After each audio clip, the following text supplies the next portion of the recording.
এই বিল্ডিংটা হচ্ছে রওয়াকে খালিদ। রওয়াকে খালিদ, হ্যাঁ, রাত্রে আমরা এখানে এসেছিলাম। এটাও বিশাল বড় বিল্ডিং, এইদিকে অনেক লম্বা আছে,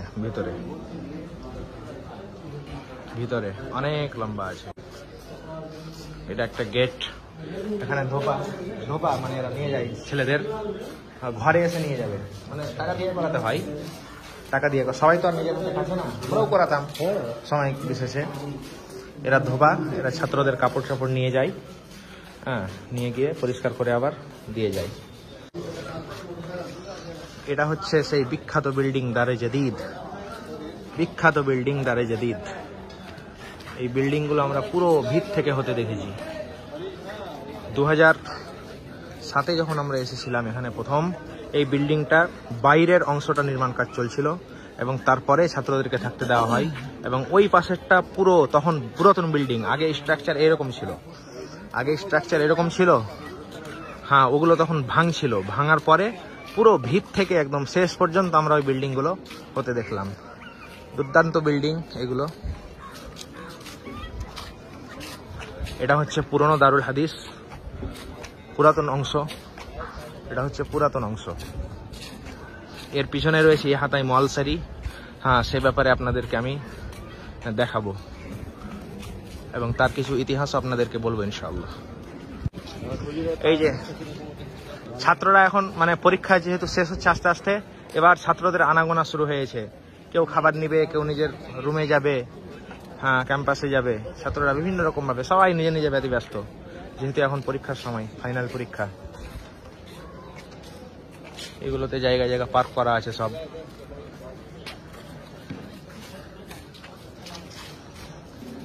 এদিক দিয়ে আসেন, এদিক দিয়ে বের হবো। এগুলো সব ক্লাসরুম হিসাবে ব্যবহার হয়। এই যে সালে হাফতুম মানে মিশকাত শরীফ, এখানে মিশকাত হয়। এটা পুরানো দারুল হাদিসে এখন মিশকাতের ক্লাস হয়। সালে হাফতুম মানে এক একটা ক্লাসের আবার কয়েকটা রয়েছে, সেকশন রয়েছে।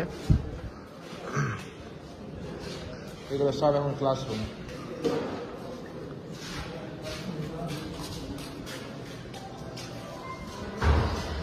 এটা হচ্ছে পুরানো দারুল হাদিস। দেখেন এই জায়গাগুলোতে সব সময় 24 ঘন্টা খোলা, কেউ না কেউ পড়াশোনা করতেই থাকে। এই দেখেন ছাত্ররা কত মেহনত করছে, নিঝুম ভাবে সবাই নিজের পড়াশোনায় মগ্ন। আসল পড়াশোনার লেভেল দেখতে হলে আপনাকে এখানে আসতে হবে। পড়াশোনার লেভেল কাকে বলে, কি লেভেলের মানে পড়াশোনা করা হয়, সেটা এখানে দারুল দেওবন্দে বুঝতে পারা যায়। 24 ঘন্টা এখানে কেউ না কেউ আসেই পড়াশোনা করার জন্য। প্রত্যেকটা ক্লাসরুমে 24 ঘন্টা কেউ না কেউ আসেই। এখন তো মানে লাঞ্চের সময় খাওয়া দাওয়া, এখন ঠিক মানে 12টা বাজছে, না হলে তো ভর্তি থাকে এই জায়গাগুলো। আপনাদেরকে যে সাপের ঘটনাটা শোনালাম না কালকে, এই জায়গার ঘটনা।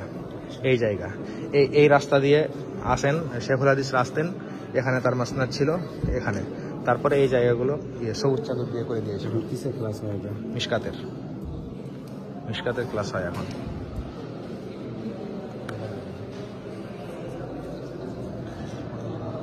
মিশকাত শরীফের হয়, এরা পড়ছে এখন, নিজে পড়ছে পরীক্ষার সময়। আগে এটা দাওরা হাদিস বুখারী শরীফের ক্লাস হতো, এখন এটা অন্যদিকে চলে গেছে। দেখাবো আপনাদেরকে।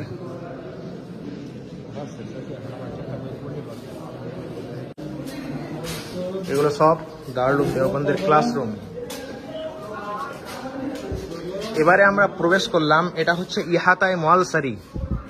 এটার নাম হচ্ছে ইহাতায় মোয়ালসারি। এবং এখানে শহরের মানুষরা এসে মানে বরকতের জন্য জানাজার নামাজ পড়ে। শহরের যে কেউ মারা যাক, প্রায় এখানে আসে এবং এখানে বরকতের জন্য জানাজার নামাজ পড়ে, আবার সবাই নিজের কবরস্থানে চলে যায়। এই যে জায়গাটা, এটা হচ্ছে ইহাতাই মোয়ালসারি। এটা হচ্ছে 9 দ্বারা। এখানে দেখেন 9টা দরজা রয়েছে, 1 2 3 4 5 6 7 8 9। এটাকে বলা হয় 9 দ্বারা। যখন এখানের মানে প্রথম মাদ্রাসার মানে ভিত্তি স্থাপন, মাদ্রাসার সর্বপ্রথম বিল্ডিং হচ্ছে এটা 9 দ্বারাটা। তো যখন এটা করতে যাই, ভিত্তি স্থাপন করতে যাই, তো ভিত্তি মিল ছিল না, বিভিন্ন রকমের সমস্যা দেখা দিচ্ছিল। তো তখনকার কোন একজন মানে আলেম তিনি ঘুমিয়েছিলেন, সে সময় আল্লাহ নবী সাল্লাল্লাহু আলাইহি ওয়াসাল্লাম স্বপ্নে আসলেন এবং আল্লাহ নবী সাল্লাল্লাহু আলাইহি ওয়াসাল্লাম স্বপ্নে এসে একটা লাঠির দ্বারাতে এই পুরো এরিয়াতে দাগ দিলেন, ভিত্তির জায়গা তিনি নির্ধারিত করলেন। আল্লাহ নবী সাল্লাল্লাহু আলাইহি ওয়াসাল্লাম খুদ তিনি কি করেছিলেন, ভিত্তির জায়গা নির্ধারিত করেছিলেন। এবং যখন ঘুম ভাঙলো, ঘুম ভাঙার পরে তিনি দেখলেন যে যেরকম ভাবে দাগ দেওয়া ছিল আল্লাহ নবী দেখিয়েছিলেন, সেই রকম দাগ, হুবহু দাগ সেখানে ছিল। তারপরে তিনি তৎক্ষণাৎ একদম বড় আল্লাহওয়ালাদের হাত দিয়ে এখানে ভিত্তি দিয়েছিলেন। এই সেই নওদারা, যেটা আল্লাহ নবী সাল্লাল্লাহু আলাইহি ওয়াসাল্লামের একদম নিজের দেখানো প্ল্যানিং। তো সেই ঐতিহাসিকে আল্লাহ নবী সাল্লাল্লাহু আলাইহি ওয়াসাল্লামের রূহের সঙ্গে এর সম্পর্ক রয়েছে। তো এর বরকত, এখানকার গুরুত্ব এবং মহত্ব বলা মুশকিল। একটা শুধু আমরা এখানে আছি অনুভব করতে পারি। এবং এটাকেই বলা হয় ইহাতাই মোয়ালসারি। শহরের যে কেউ মারা গেলে মানে ওরা বরকতের জন্য এই জায়গাটায় আসে এবং এসে এখানে জানাজার নামাজ পড়ে এবং জানাজার নামাজ পড়িয়ে আবার ওরা নিজের নিজের কবরস্থানে নিয়ে চলে যায়। এই যে দুটো গাছ, এই দুটো গাছও খুব পুরাতন এবং এই সবগুলো হচ্ছে অফিসিয়াল এরিয়া। এগুলো ক্লাসরুম, এখানে ক্লাস হয়। এগুলো অফিসিয়াল এরিয়া। এখানে দফতরে তালিমাত অর্থাৎ একাডেমিক ডিপার্টমেন্ট, তারপরে বিভিন্ন রকমের ডিপার্টমেন্টগুলো এগুলোতে রয়েছে। বিভিন্ন রকমের প্রচুর ডিপার্টমেন্ট, তো সব আলাদা আলাদা করা আছে, সব এখানে আলাদা আলাদাভাবে দেওয়া আছে।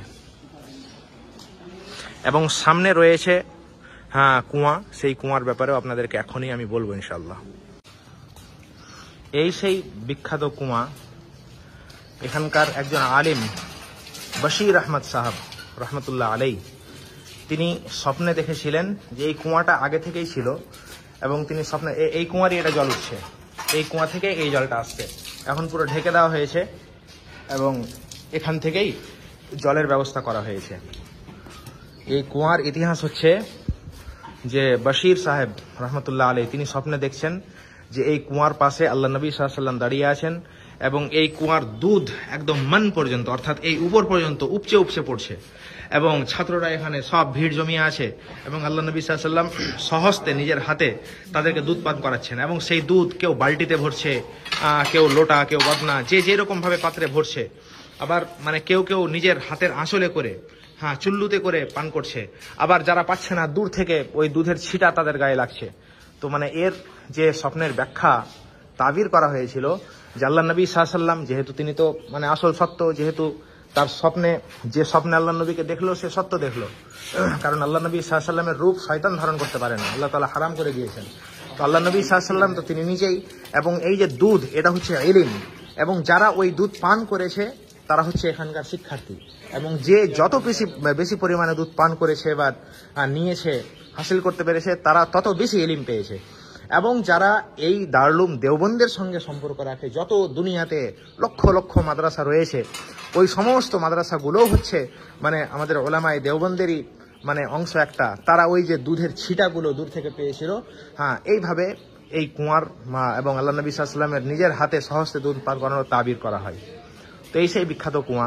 অনেক সময় আমাদের বাঙালি এরা ভাইরা যারা আজমির শরীফ যায় আসে এবং তারা বিভিন্ন রকমের বেদাত করার চেষ্টা করে, সেই জন্য এই কুয়াটাকে এখন ঘিরে দেওয়া হয়েছে। যেহেতু আজমিরের রাস্তা এটাই, এদিক দিয়ে আসে ওরা, বাসে করে এসে তারা এই কুয়ার জল নিয়ে যায়, মানে তারা বিভিন্ন রকমের বেদাত করার চেষ্টা করে। তো আল্লাহ তাআলা হেফাজত করুক এবং তাদেরকে হেদায়েত দান করুক, সেই জন্য এই জায়গাটা ঘিরে দেওয়া হয়েছে এবং কুয়া থেকে পানির ব্যবস্থা করে দেওয়া হয়েছে। এরা সব পড়ছে পড়াশোনা।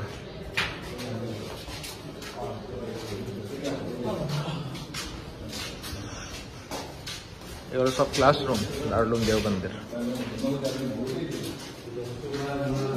সবাই মোনাজারা, এটা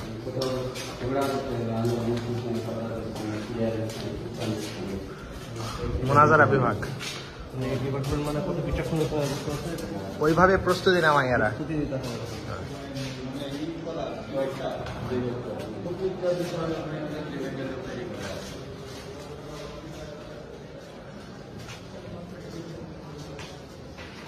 হিন্দুদের সময় তর্ক করতে হবে, পাঁচটা লোক রাখা আছে।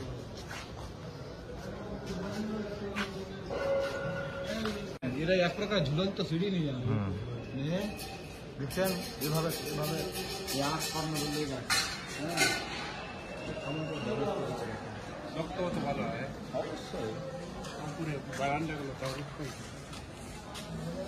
এগুলো রাখবে না, খুব তাড়াতাড়ি ভেঙে দিবে। এর চারিদিকটা তো ভেঙেই দিল, আগেও সব এরকমই ছিল, ভেঙে দিল, এখন তো সব নতুন হয়ে গেল এগুলো।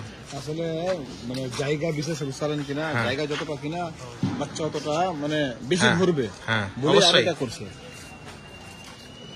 আস্তে আস্তে ক্যাপাসিটি বাড়ছে, বাড়াতেই হবে।